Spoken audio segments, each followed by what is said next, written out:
एक और बिहार में विधानसभा चुनाव में ऐतिहासिक जीत दर्ज कर एनडीए सत्ता में वापस आई। नीतीश कुमार 10वीं बार बिहार के मुख्यमंत्री बने तो अब उसी एनडीए के भीतर से बड़े टकराव की खबर सामने आ रही है। टकराव भी छोटी मोटी नहीं, ये अनौपचारिक लड़ाई बिहार में बीजेपी कोटे से बने दोनों डिप्टी सीएम यानी सम्राट चौधरी और विजय सिन्हा के बीच की बताई गई है। चलिए आपको पूरा मामला विस्तार से समझाते हैं। दरअसल उप मुख्यमंत्री सम्राट चौधरी और डिप्टी सीएम विजय सिन्हा के बीच बालू के अवैध खनन को लेकर कोल्ड वॉर चल रहा है। दोनों आमने सामने की लड़ाई तो नहीं लड़ रहे, यानी फेस टू फेस उनकी कोई बहस नहीं हुई, लेकिन अवैध खनन के मामले में एक दूसरे के विभागों को इशारों में ही वो जिम्मेवार ठहरा रहे हैं। बिहार सरकार में सम्राट चौधरी गृह मंत्री भी है डिप्टी सीएम होने के साथ, यानी गृह मंत्री में ही इसी विभाग को कानून व्यवस्था की जवाबदेही भी होती है। पुलिस उन्हीं के अंडर है। वहीं विजय सिन्हा खनन एवं भूतत्व विभाग के मंत्री हैं। वह पुलिस पर बालू माफियाओं की मदद करने का खुला आरोप लगा रहे हैं। बीते दिनों ही डिप्टी सीएम सम्राट चौधरी ने आर्थिक अपराध इकाई में एक टास्क फोर्स का गठन कर दिया।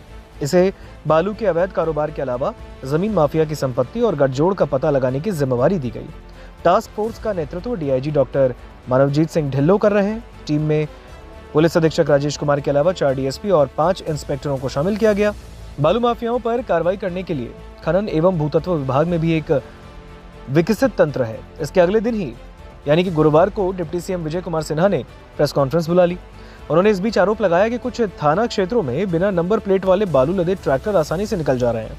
गृह विभाग को इस मामले में विशेष रूप से सक्रिय भूमिका निभाने और पुलिस की जवाबदेही सुनिश्चित करने के लिए निर्देशित किया गया है। उन्होंने कहा कि बालू के अवैध कारोबार में थाना, प्रखंड या फिर अंचल की संलिप्तता सामने आती है तो तुरंत कठोरतम कार्रवाई की जाएगी। उन्होंने डीएम और पुलिस अधीक्षकों को कहा है कि खनन विभाग की टीम को हर जिले से पर्याप्त सहयोग मिले, शिकायत मिले तो तुरंत कार्रवाई हो। कुल मिलाकर ही बालू के अवैध खनन को लेकर दोनों डिप्टी सीएम का विभाग अलग अलग अभियान चला रहा है, क्योंकि अतीत में यानी पास्ट में दोनों विभागों पुलिस और खनन के अधिकारियों का नाम बालू के खेल में आता रहा। गृह और खनन मंत्रालय की जिस तरह अलग अलग तैयारी है, भविष्य में इन दोनों के बीच टकराव की आशंका से भी इनकार नहीं किया जा सकता। सम्राट चौधरी और विजय सिन्हा पहली बार 17 मार्च 2021 को विधानसभा में टकराए। उन दिनों विजय सिन्हा विधानसभा में अध्यक्ष हुआ करते थे और सम्राट चौधरी पंचायती राज मंत्री। विजय सिन्हा का कहना था कि पंचायती राज विभाग से समय पर सवालों का ऑनलाइन उत्तर नहीं आता। सम्राट चौधरी कह रहे थे कि उत्तर समय पर आता है, आज भी आता है। इसी पर विजय सिन्हा ने उन्हें रोका। तभी सम्राट ने कहा ज्यादा व्याकुल नहीं होना है। तभी विजय सिन्हा ने सम्राट चौधरी से अपने शब्द वापस लेने को कहा, लेकिन सम्राट चौधरी उसी पर अड़ गए।